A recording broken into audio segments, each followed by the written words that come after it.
On a entendu Jésus dire, ne jugez point. Ça, c'est le verset que même les païens qui ne vont pas à l'église connaissent. Littéralement, c'est écrit comme ça. Mais aussi littéralement, il est écrit, l'homme spirituel juge de tout. Et il n'est lui-même jugé par personne. Paul ajoute encore et dit, jugez-en vous-même. Maintenant, qu'allons-nous faire?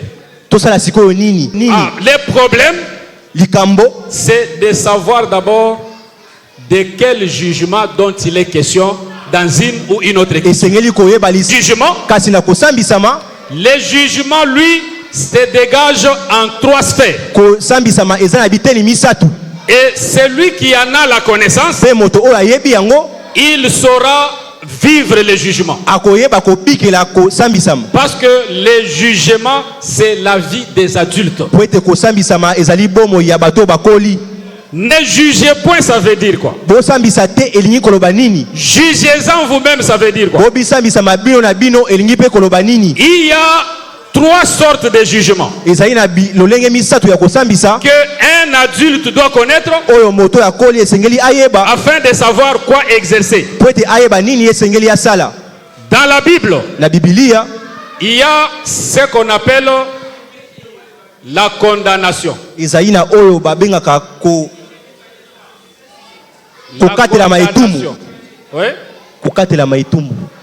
La condamnation, c'est un jugement. Dans la Bible, il y a ce qu'on appelle la justification. Parce que on ne peut justifier que si on a jugé. Dans la Bible, il y a ce qu'on appelle l'évaluation.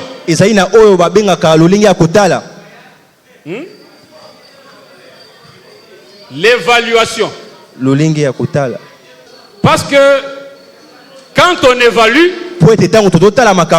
c'est un jugement. Celui qui sait évaluer, il juge. Ou évaluer, c'est juger. Maintenant, de ces 3 jugements ici, Dieu, il arrive que Dieu exerce tous les 3. Mais sur ces 3 ici,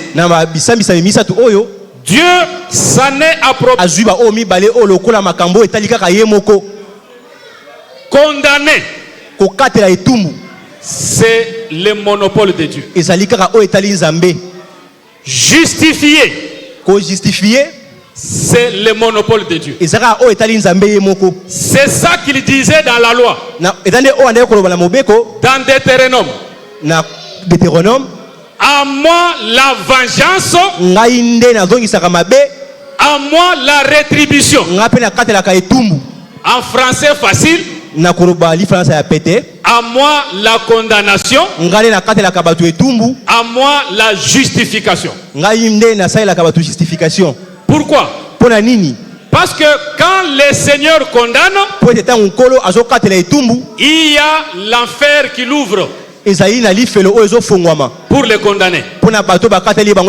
Maintenant, si toi tu me condamnes, tu me mettras où? La condamnation des hommes ne peut pas introduire quelqu'un en enfer. Mais il faut craindre la condamnation de Dieu. Le jugement justification,